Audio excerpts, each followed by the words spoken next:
Okay. Hello everyone, and welcome to Gallery Onyx.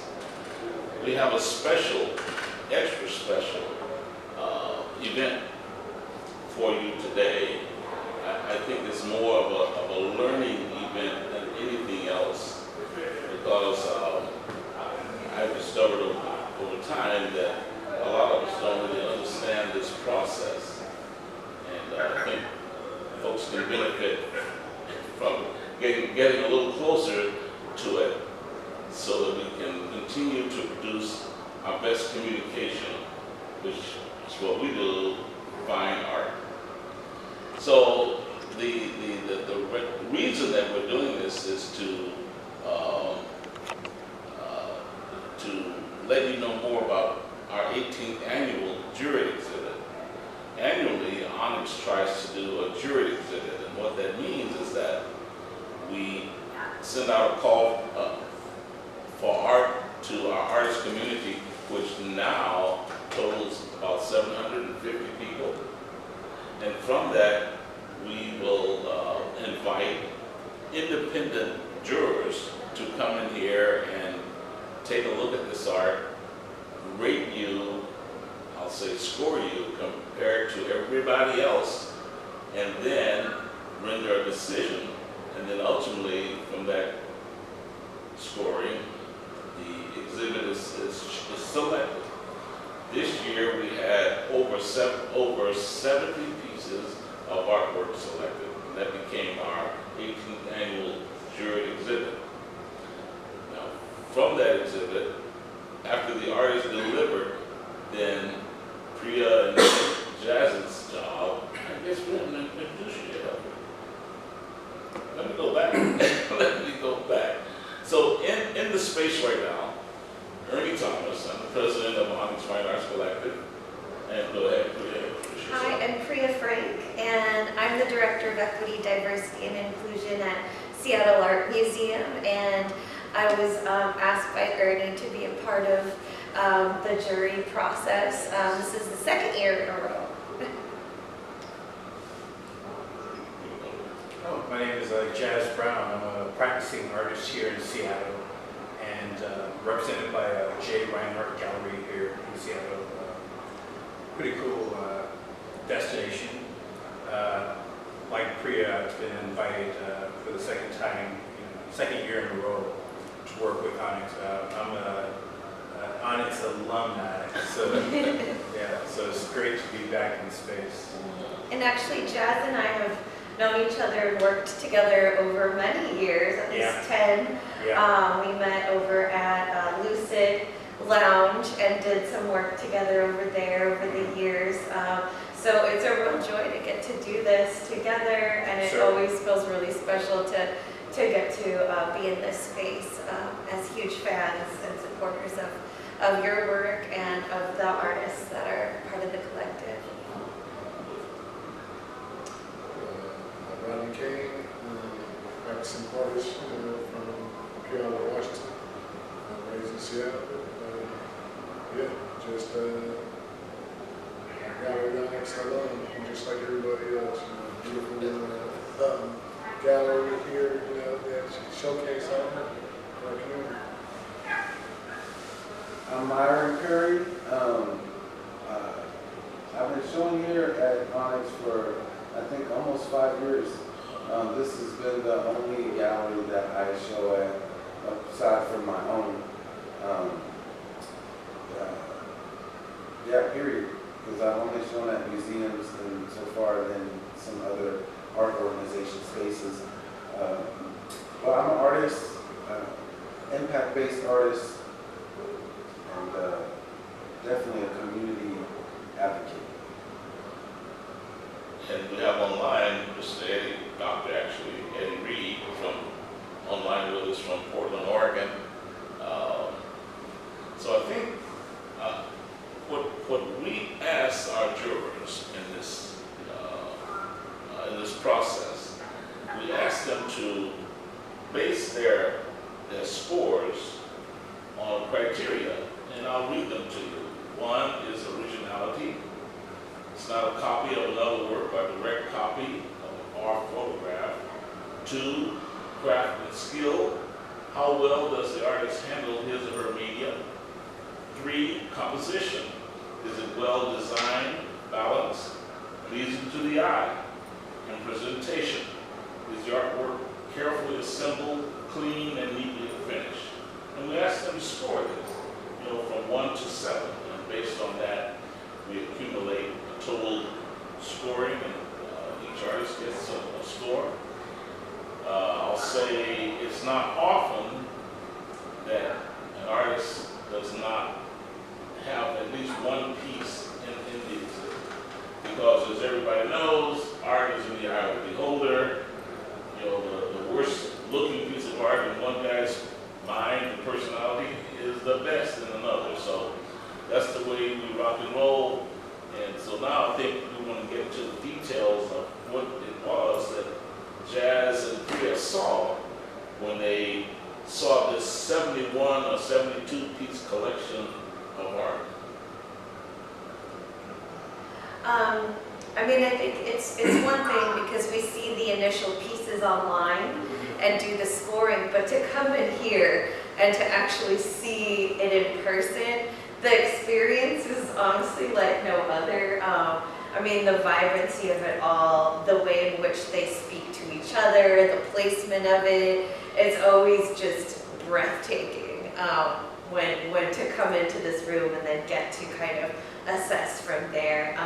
And so we kind of have a process of how we do that. We kind of take it section by section. We each come up with our top 3 in each section, and then we go back and kind of talk through it. Certainly. Yeah, to piggyback on what Priya said, seeing the photos online and seeing them live is a completely different experience. There's textures that you don't see in photographs. There's contrast. Certain artists take photographs differently. So seeing them live, and again, like you said, the pieces are in conversation with each other. So it gives it a different experience. I'd like to insert here that what the jurors see initially online should be an artist's best foot forward.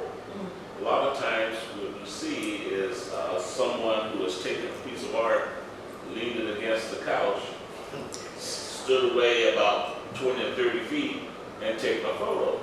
Well, with that, a juror, no one can really see the quality that you're trying to bring. So always in our instruction, we say your photograph is really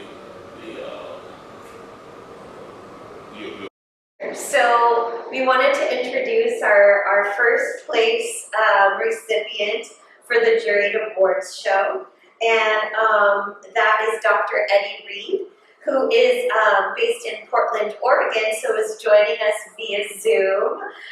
Congratulations, Eddie. We're so excited to have you here. The piece is called Ballad of Harry and Harriette, and the medium is acrylic and mixed medium on wood board. So thank you so much for joining us. We're so excited to have you here.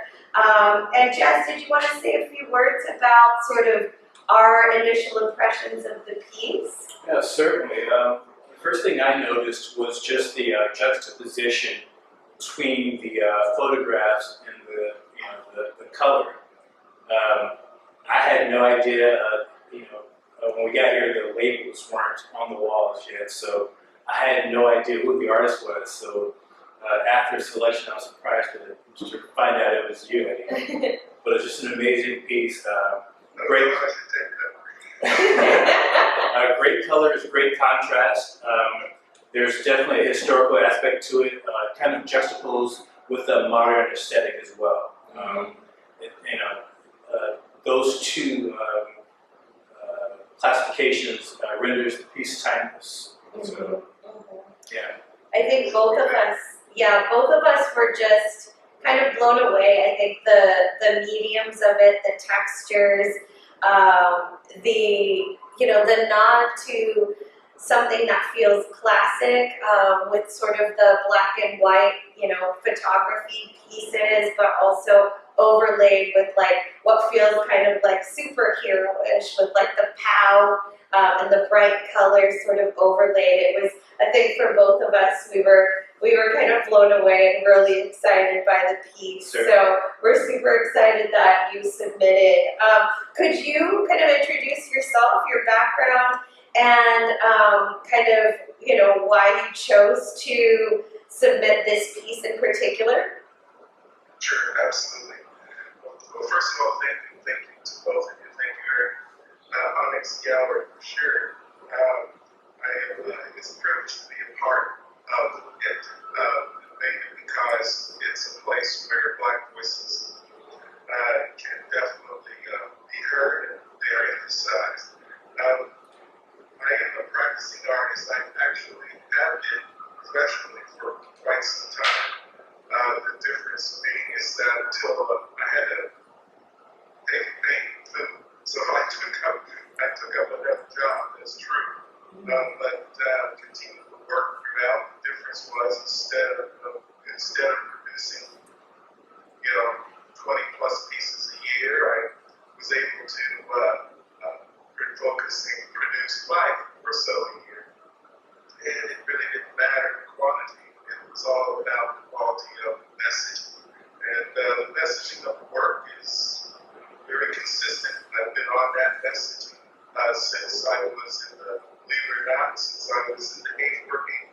And that is commentary, one of the challenges that face not only my community, the Black community, but just the U.S. and the globe in general. Big focus. I understand that. The art part was bringing that focus down to a more refined point.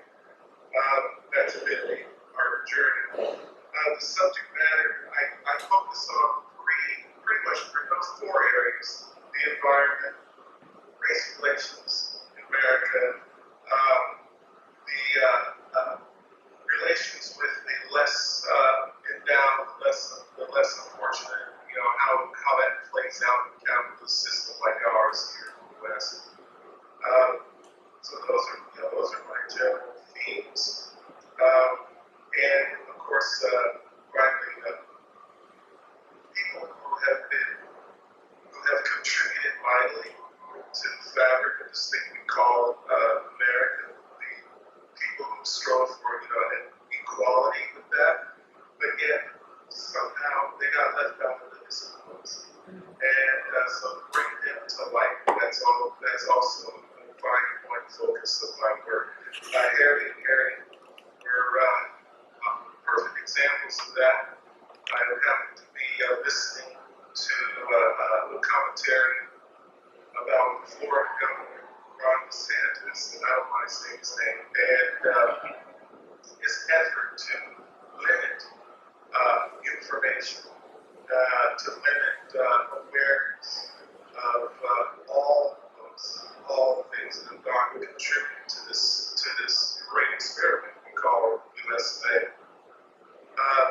Especially where voting is concerned, that's been a part of my life where it goes. As a guy, I'm a decent kid. I grew up in actual Tuskegee, Alabama, until it got just to unbearable. My father moved to Dayton, Ohio, where I spent the rest of my formative years. And there I met artists who were very socially conscious, focused. So that shaped my whole thinking around art and what it can do. And I wanted to be one of those artists too. When I saw the works, for example, artists like Charles White, artists like that's not part of the African community, like Kate Coles, who were keeping alive, focused on really important issues of a developing society, and the U.S. and all we were dealing with was not much different, but we're still dealing with those issues today. But anyway, the subject of paintings, they resonated with me because they were one of the first successful organizers of getting out the Black vote in the South. Florida is their operating area.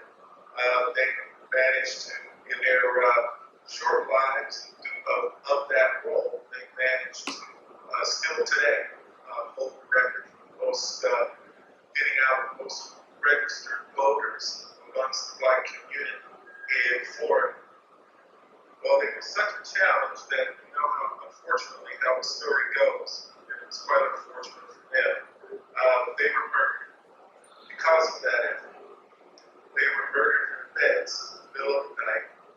The organizers of that atrocity actually brought in the Klan to do the deed. And it's, you know, it's a documented event, but you have to be willing to look for it. And I'm always looking. So that's the deal. Harriette was disfigured beyond recognition. Harriette was spared at least that part of her fate. It was just simply killed outright.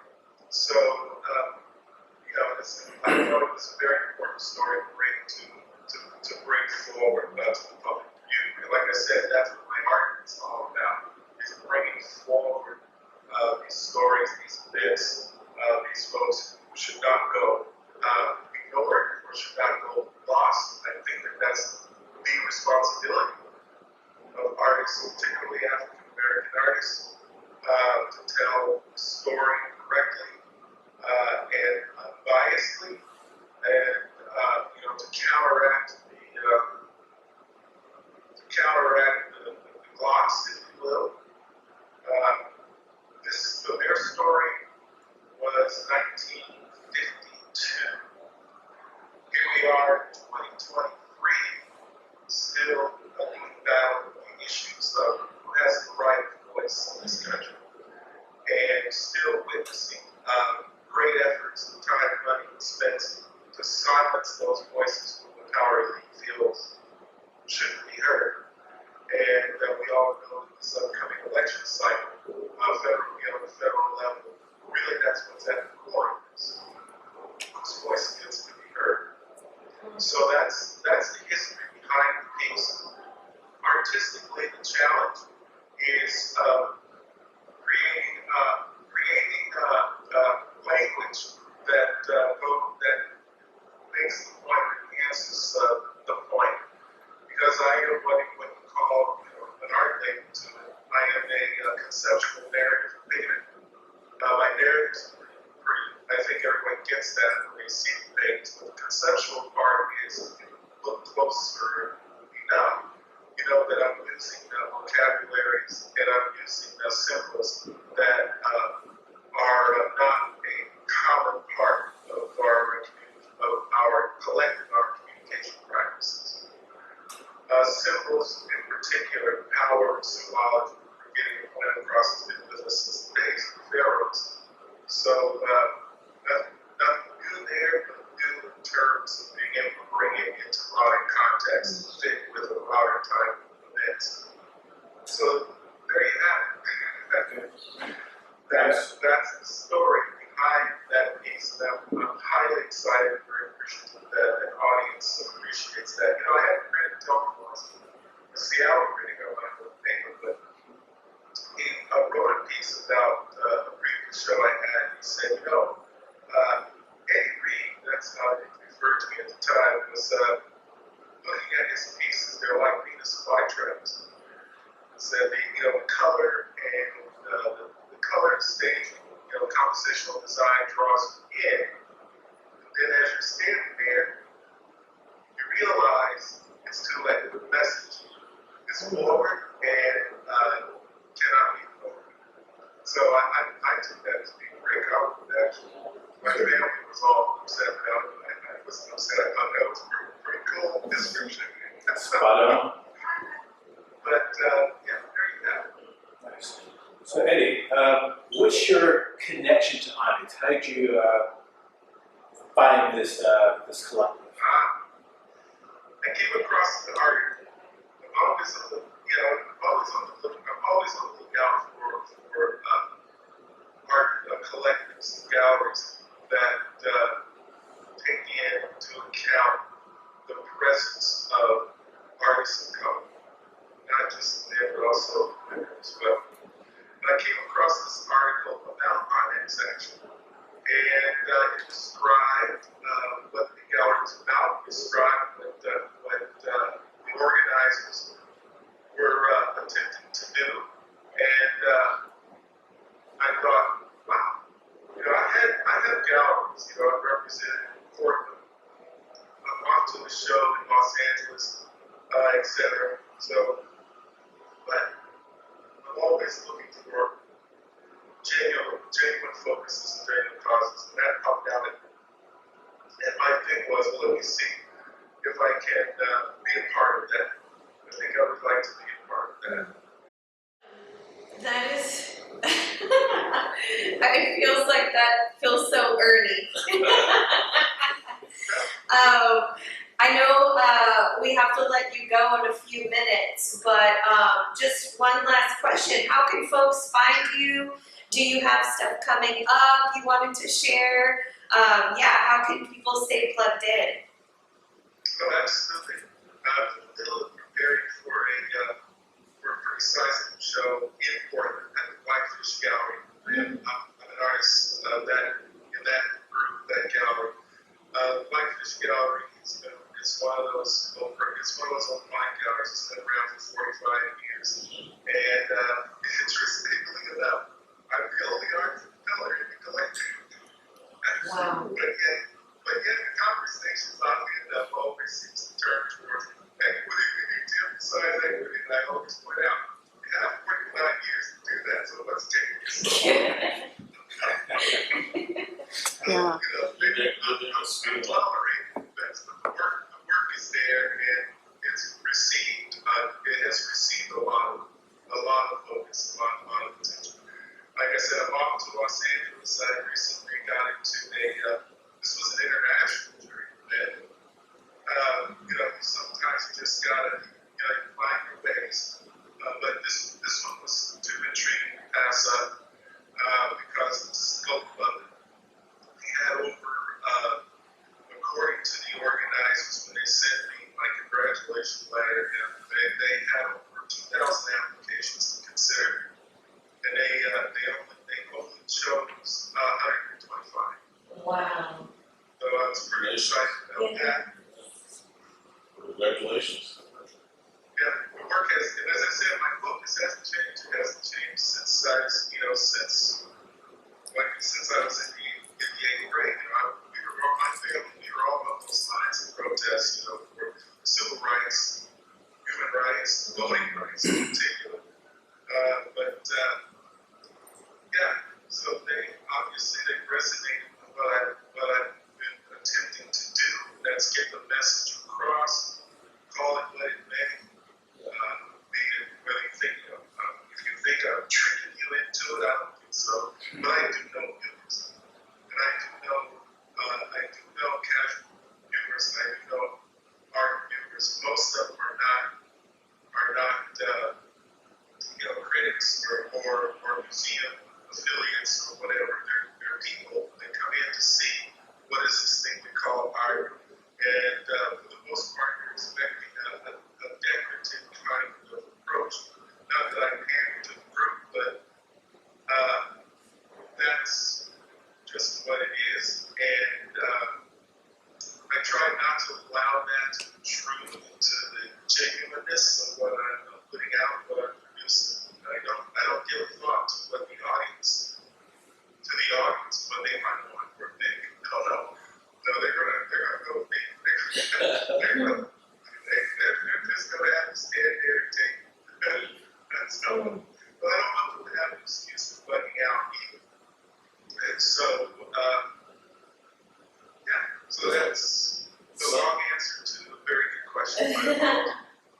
Well, thank you so much for joining us. What a joy to get to learn more about your process and the inspiration. And I know that folks can check you out at eddiereedart.com, right? Awesome. Thank you so much, Eddie.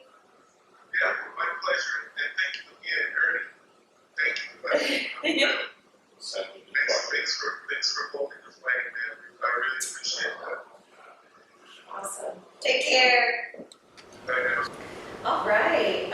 So we wanted to just shout out our second place winner for the Juried show, and that is Katherine Pennington. Katherine is based in Portland, Oregon, and the title of the piece is called Matriarch, and it's acrylic on canvas. For me, this piece just evokes a lot of emotion with the detail and the color composition. And Jazz, I think both of us felt really moved by it. Certainly, yeah. Especially the earth tones, browns, the greens. It just feels very earthy. There's, Priya mentioned earlier, there's something matriarchal, ancestral about the piece. The composition, the way the subject is positioned in the painting, just centered. Right behind her, there appears to be a shelf, and there's kind of a dividing line, that kind of gives the piece balance in a sense. Just the light and the shadow, the wrinkles, just everything about it is just, it's Yeah. yeah, It feels familiar, certainly, right? Like, definitely. Even, legacy. I was gonna say, it even looks like a window, like you're looking into, a window, and maybe she's, in the kitchen, preparing a meal or something. kind of, you could tell he was lonesome and kind of looking for a community. I think he came in, of course, oh, geez, well, yeah, I'm just so happy to be here, and so on. Turns out he was from Kenya.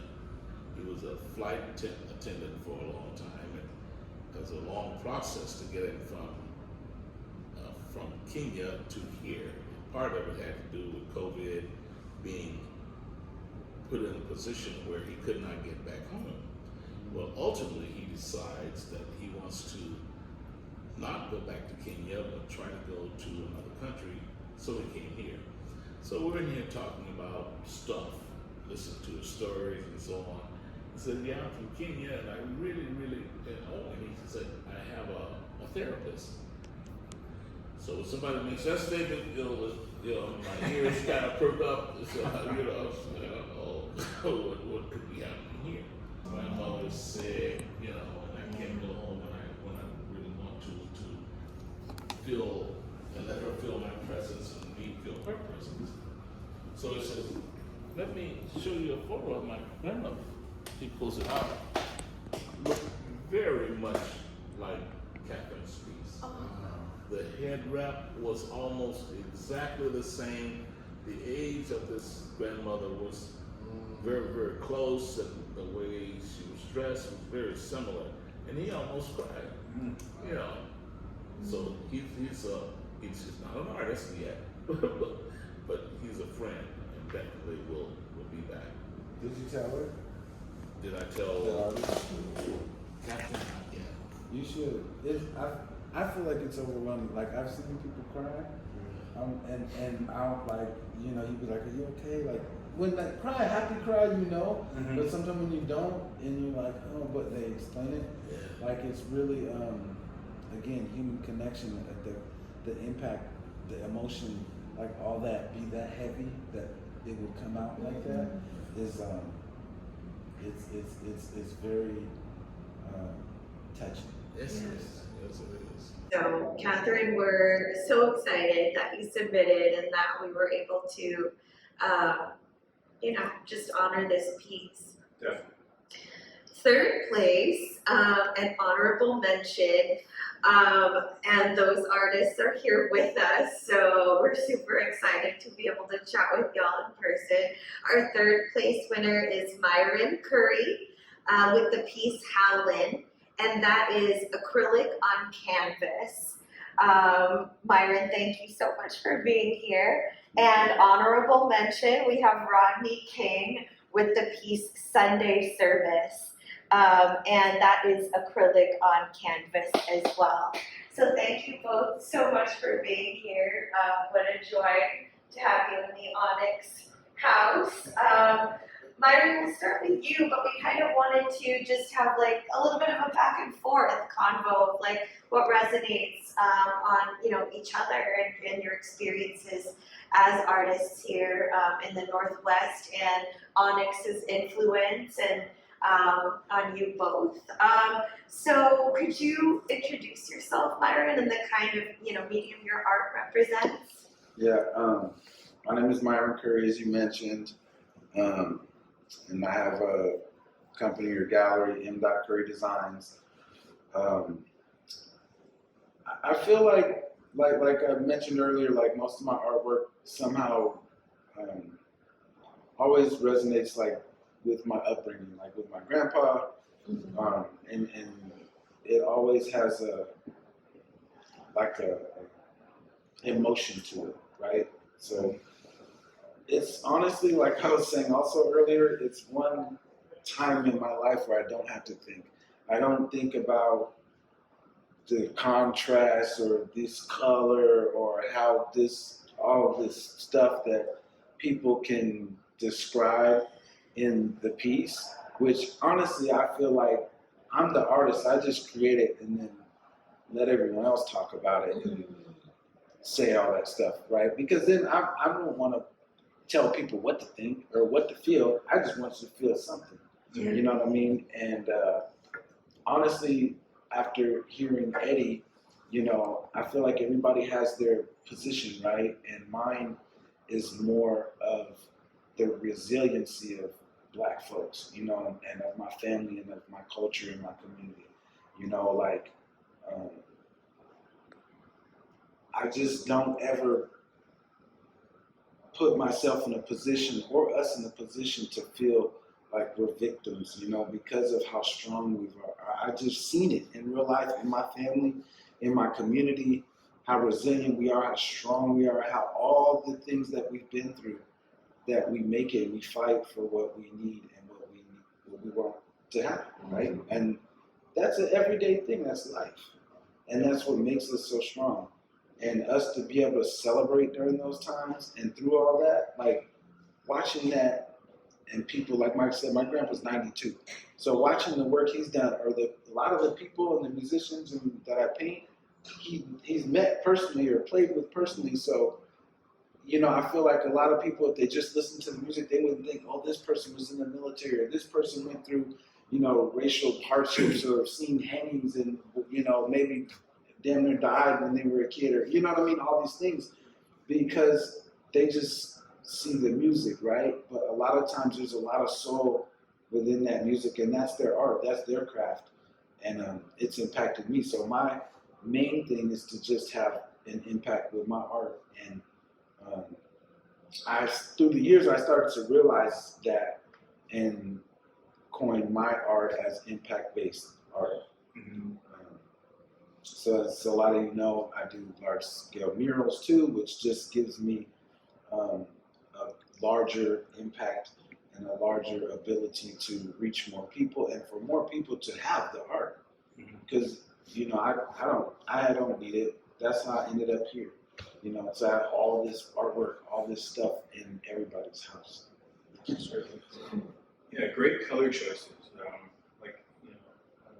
Priya and I, we were both, when we got to this section, we understood, the strongest piece. Like it was just, it was like the sun, it's just like shining, Yeah, definitely. Do you listen to Wolf, while painting? Absolutely. Okay. I listen to when I'm not painting. I used to wonder how I knew this music, and sometimes I could sing it, and it didn't make sense to me because I was like, but then now older, listening to music, my grandpa and I'm going, oh, and he'd be like, well, I used to play that music for you, and he'd play it, guitar, harmonica, and his friends be over, whatever, playing dominoes and singing, play music, and I just didn't remember that I heard this music. Wow. I do, you know what I mean? That's pretty cool. It's like in you. Right. Yeah. There's whole. I love, I feel Jazz, exactly what you said, like it feels like the sun. And I think we were both just really drawn to the warmth that you feel from it. And I think the colors, the energy, the shading of it as well just adds to that power. You know, I also it's also amazing to how you visualize sort of the placement of the pieces. You know, I wouldn't have thought about that, but how that really adds something as well, you know, and I think being able to just be in the presence of this piece always, it just really, it's like the first time every time. Definitely. Yeah. The only thing that's missing is to hear you sing. Yes, yes, we need to make that happen. And even the choice, you know, using purple, purple is my favorite color, you know, so it just, you know, whenever I see purple and it's, you know, it just stands out. You know, you got the yellow in the back, so you got the complementary color thing going. You know, it's a great juxtaposition. You got the turquoise, you know, the teal, it's just, you know, the balance is just, it's perfect. Rodney, I know that, you know, you all know one another and support each other in different ways and are friends. Hey, what do you think about the piece? You know, I remember me and Troy was talking about this piece because we did a jazz show in Myron's studio, in Myron's gallery on 2nd Avenue. And so we all created pieces for that show. We had multiple Zoom calls and everything. And we were trying to figure out what we were going to actually paint. And when me and Troy Miles was talking about this piece, we were talking about how Myron can use purple and make it still look like that blue-black. Yes. You know, like how people say, you know, you so black, you're blue. And that's purple. And it's that, the color purple. You know, with the Danny Glover, Oprah Winfrey, Whoopi Goldberg. It's a great piece. It makes me change my color palette because it's amazing what Myron can do. I came in contact with Myron, you know, when I first came to Gallery Onyx, when I seen he had a Richard Pryor piece right there in the front, and I was like, man, who did that? I remember talking to Ashby about it, and then I started seeing Myron stuff throughout the Central. You know, over there by Art Noir and everything. And Myron was just a superstar to me. And so when I met him, I was awestruck, that's Myron, you know? And so when we actually met him, it was meeting Michael Jordan, because he's literally one of my, he is my favorite. Yes. You know, I love Ernie Barnes, and he's just the real life, you know, he's my favorite. Ballad. Beautiful. Yeah. Could we hear a little bit about you? It was definitely. So I started painting probably 3 years ago. I could always draw, you know, I won first prize when I was in high school for the Girl Fair and stuff like that. And then I went to the Marines for you know, from '97 through 2003, and I hadn't, you know, drew or anything. And been managing the post office probably for 20 years now. And COVID happened, and you know, couldn't really hang out with my friends as much. We were in the house and everything. Then I started drawing, and then I drew something a lot of people liked it. You know, I ended up selling a lot of prints of it and everything. But you know, drawing it takes a lot of toll on your hand and everything.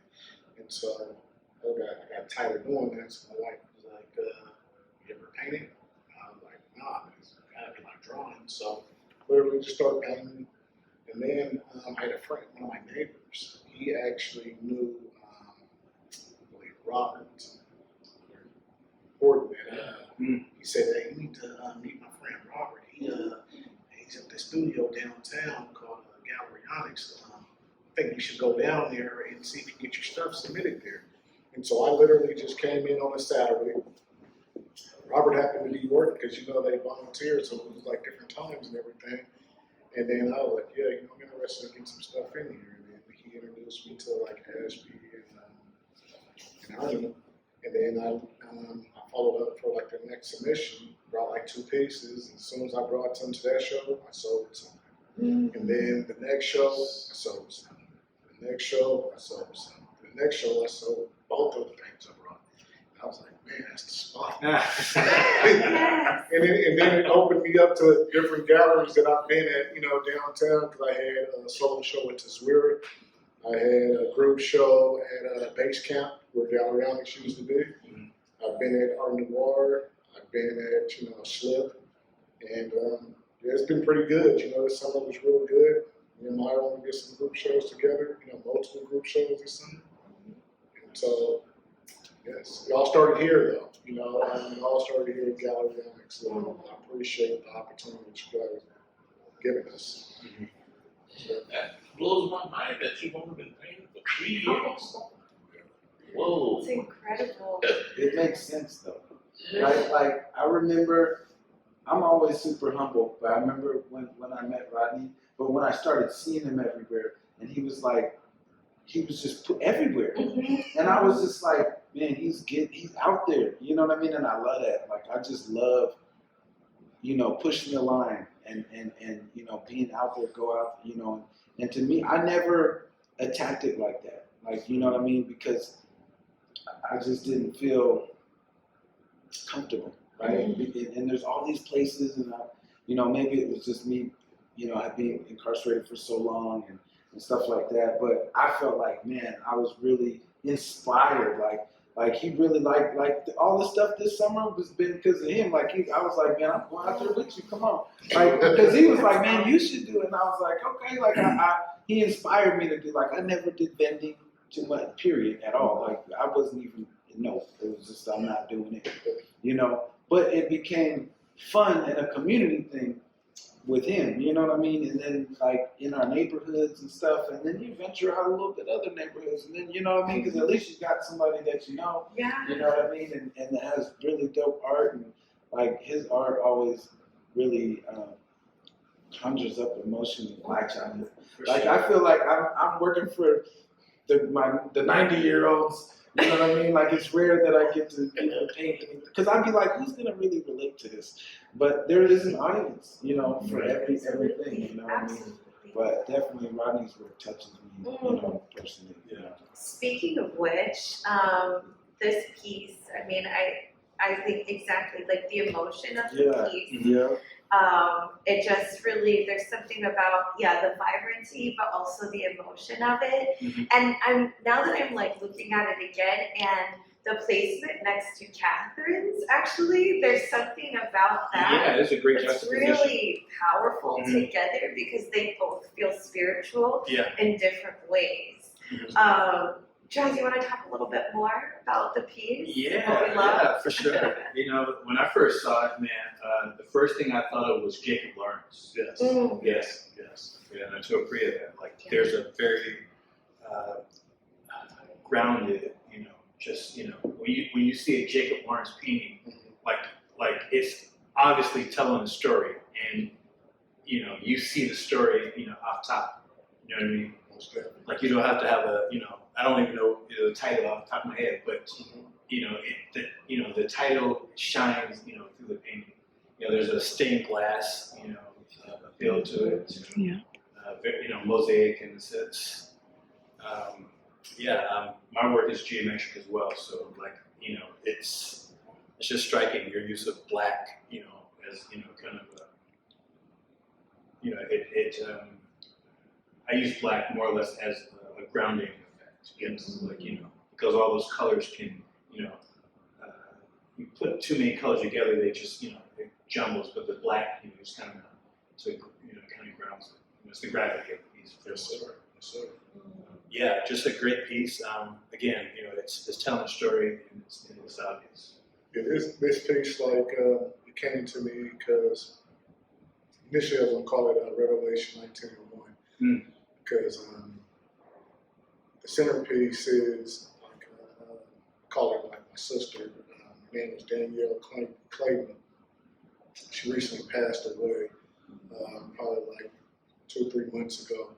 And she's always singing that song, Hallelujah, Salvation and Glory.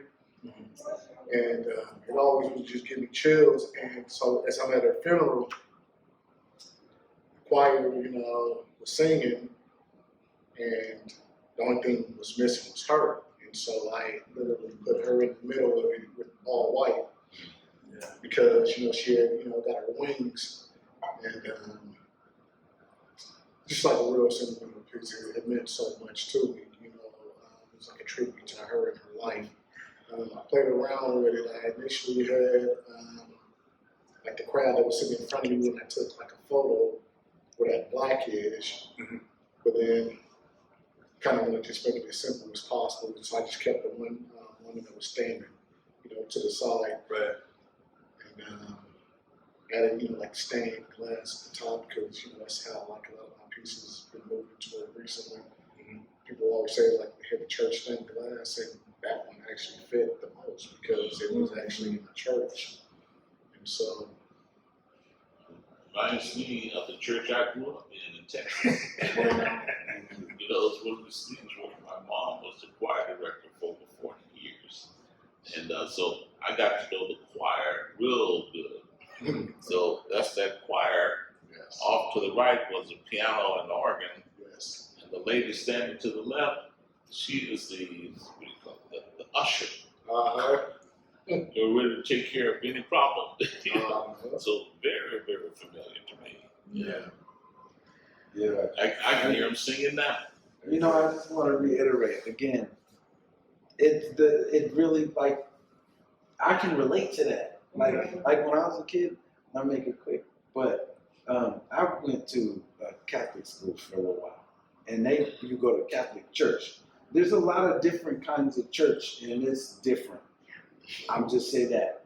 Well, I went to church at my grandma's church, and it was like that. Like they're singing, and if you want to be a kid and you don't want, there's a place for kids in the back, or it was like and I could understand what they were saying because there's English, and so I remember that just thinking, wow, I didn't know church could be like this, and that's how I feel, the happiness and when I went to church for the first time with my grandma.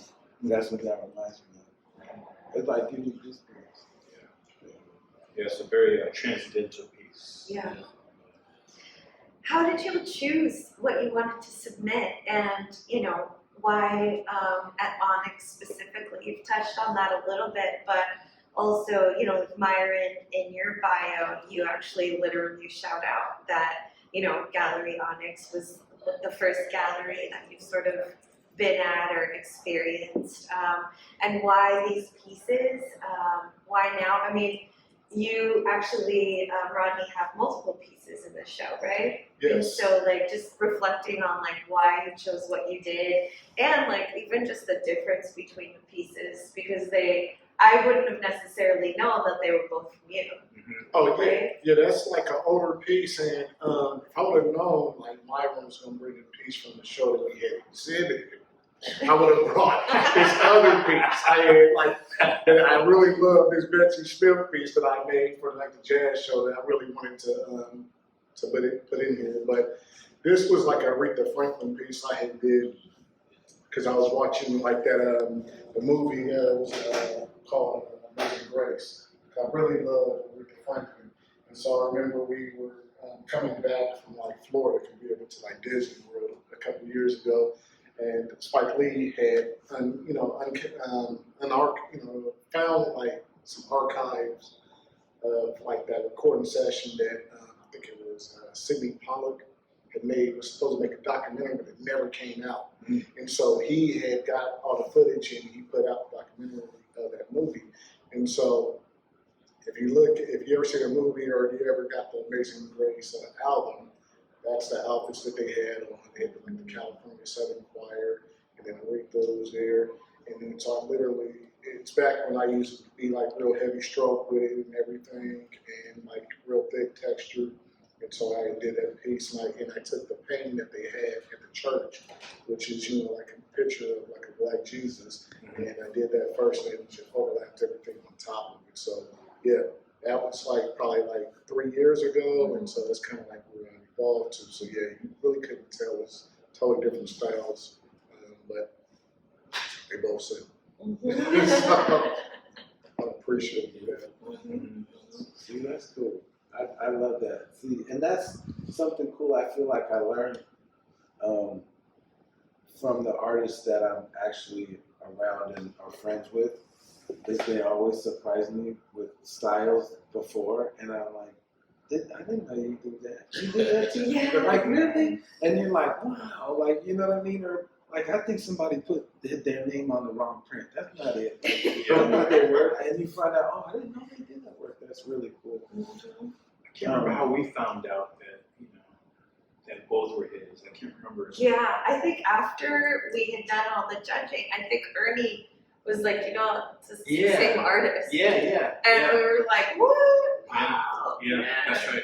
That's right. I like them both. Mhm. Yeah.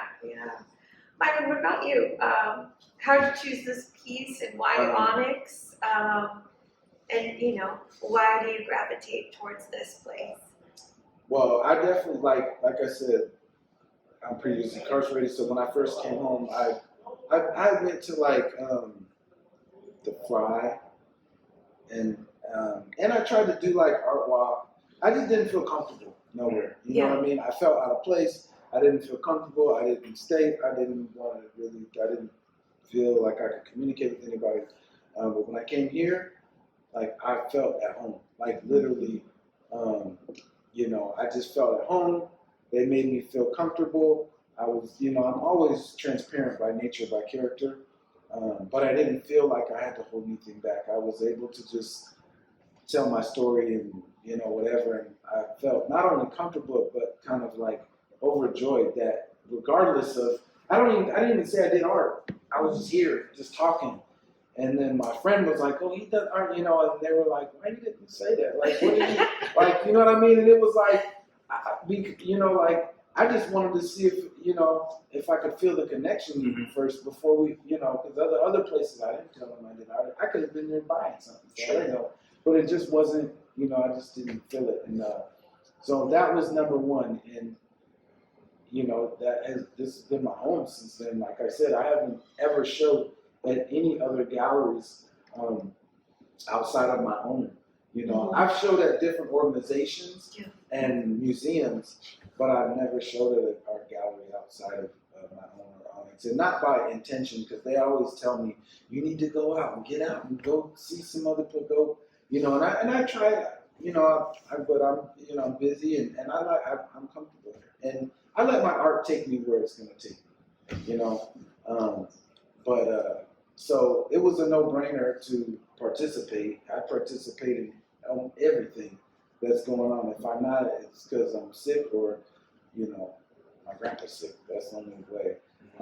And I picked these two pieces because I had just painted them. I just painted a bunch of pieces for the Jazz and Blues show exhibit that I did, that a lot of us did at my gallery. And it was an amazing show. Like some of it, a lot of it's still up. But it was just overwhelming because I have so much fun talking about other people's work. Like it just feels better. It just, you know what I mean? Like sometimes I'm not the talk about myself type of person. So like I was just like on 1,000 going, oh yeah, I gave a tour to every single person that came through, and I know the artists that participated so well that I could tell their journey, I could tell their process, I could, you know what I mean? And so that makes the connection with the client or the people that are the patrons so much more rich. You know, Absolutely. like the human connection really forges when you're able to do that. And honestly, it's something that I've learned that's a very heavy advantage when you're having a gallery or a show, when you can actually have all that information to share with the patrons. So this was, the Howland was one I painted before, and then so was the Billie Holiday. And like I said, I painted several pieces in a short amount of time. And it always even amazes me because I always feel like every piece that I do, it always seems like it's not going to work, it's not going to turn out or whatever. I just know that that feeling will go away as long as I keep working on it. And that's just what I do. You know, I just keep working. And those were the two pieces that really I felt fit the theme and, you know, and the passion. You can, they're doing what it's about. They're having the voice. You know, so Yeah, the voice. You know, Yeah, you can hear Howlin' Wolf through that piece, like I it's, mean, I used to lay in bed when I was a kid, Mhm. and about 1 o'clock in the morning, the only music you could hear was this radio station that played Howlin' Wolf. Mhm. He knows Howlin' Wolf. Yes. You know? Anything else? What do you guys have, anything coming up? Or any future shows? We got like, you know, some stuff coming up. So, Care to share? yeah. So, Saturday, November 18th, we got like a Canvas of Change art walk. Oh, yeah. Elizabeth Thomas Homes, right? Yeah. Because me and Myron both will be there. Then I have the Washington State Black Legacy Institute Winter Festival, like the end of December. I'm working on some stuff, probably with for culture, you know, sometime next year. Nice. I have like a gallery show, a solo gallery show in February at Base Camp. Wow. Working on some stuff with Axis Gallery probably next year as well, Very cool. and then Labor Temple as well. So trying to, you know, create a lot of different stuff, like, you know, winter. So Yeah. by next summer, you know, just be ready to just go. How can people find you? I had a website at one point, but it was like a Shopify thing. I got tired of paying it because I wasn't really getting no traction through it. So I needed a website again. But like my Instagram would be like my best bet, _ Kingspin, where I have like a link tree on there with like all the articles, like anytime like I was like in Dig Evening Magazine or Seattle Refined and stuff like that, and different. Can you spell it? So it'd be _ KINGSPEN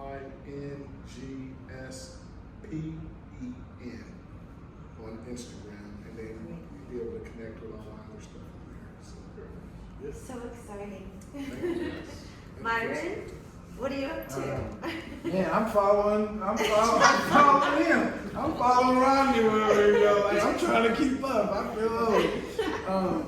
No, but also you can always find Rodney at my gallery, at our gallery. Because I don't, it sounds so, I don't even like the word my gallery. Because I don't feel like it's for us, right? And I tell everybody that comes there, that participates there, or that wants to, whatever. Like, you know what I mean? Like, the gallery is for the artists. I mean, you know, I'm an artist.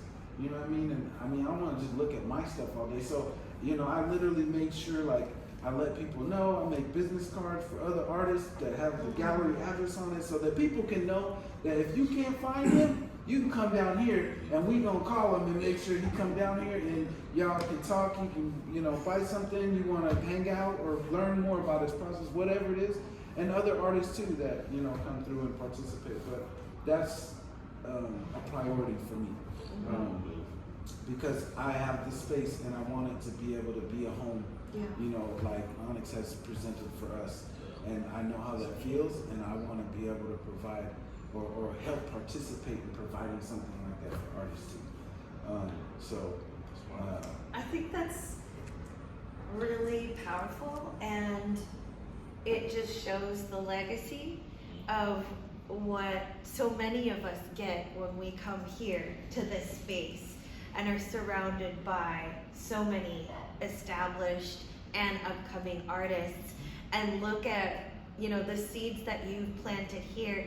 Look how they're growing in all these other spaces too, because when I come to your space, I felt that comfort.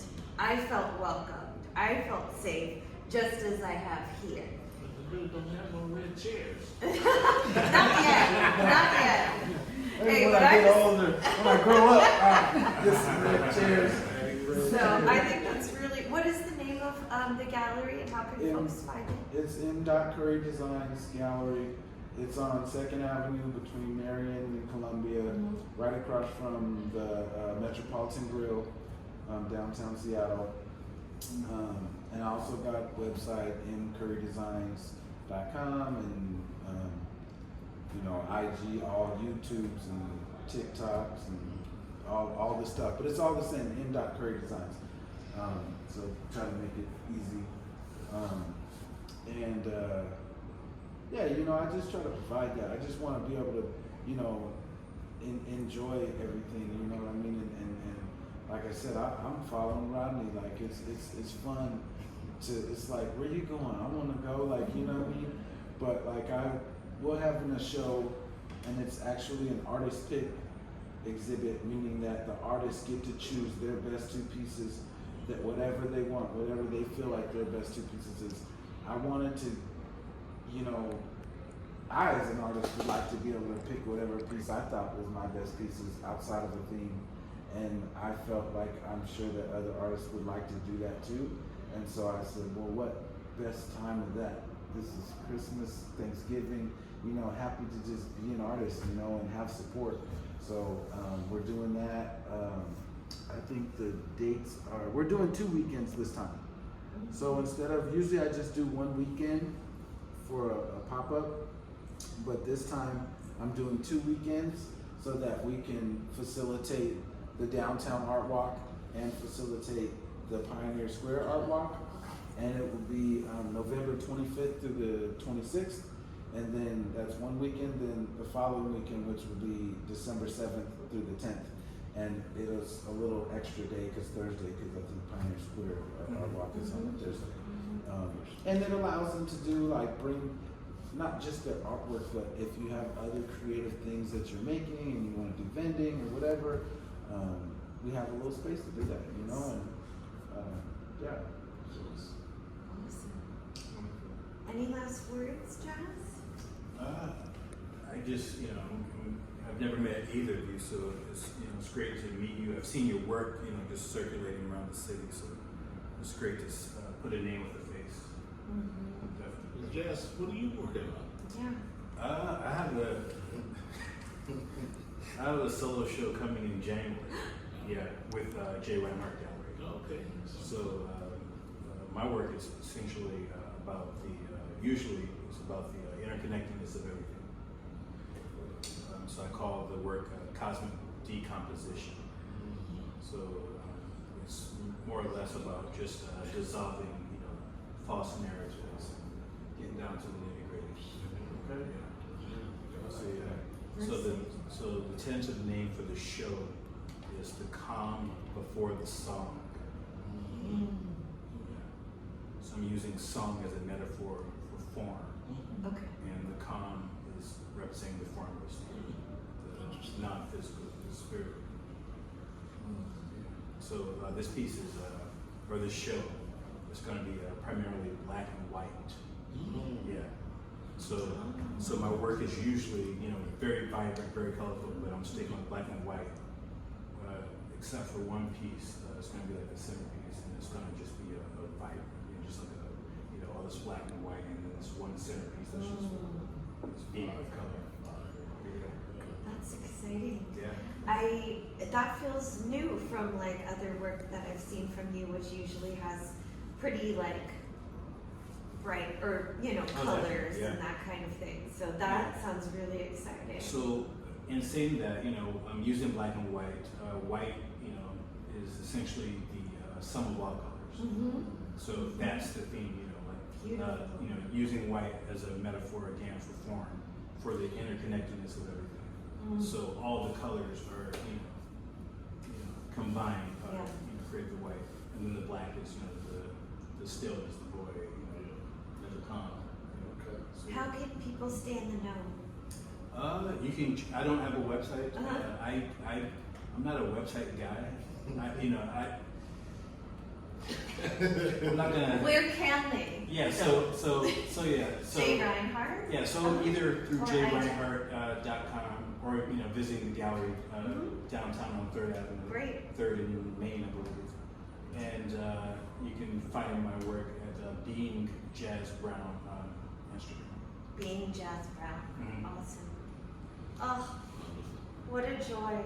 Thank you all so much for submitting work, for such powerful work that we had the honor of being able to take in different ways. And thank you so much for inviting us to be jurors. What an honor it was to do and to be a part of something so special.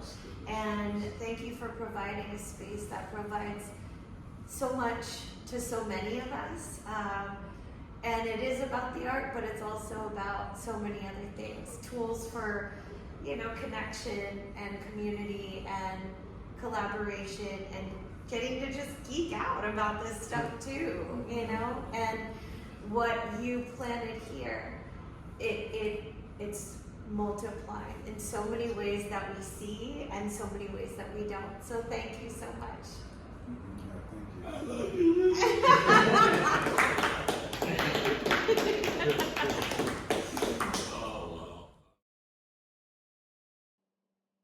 A big heartfelt thank you to the Onyx Fine Arts Collective for this opportunity to push the collective further through video documentation with the focus on artist representation. And to our judges, Priya Frank and Jazz Brown, for moderating the panel. Ernie, Dr. Eddie Reed, and Priya Frank didn't forget your flowers. Along with you and fellow founders, you have held the torch for many creatives emerging and mastered. Like you had mentioned, tonight's panel was a learning experience. With that, I'm confident we together tonight have set the stage for many new ideas and innovative collaborations within our collective of artists and volunteers. I thank you for your patience, confidence, and most importantly, your curiosity. Best, Ramona Lee.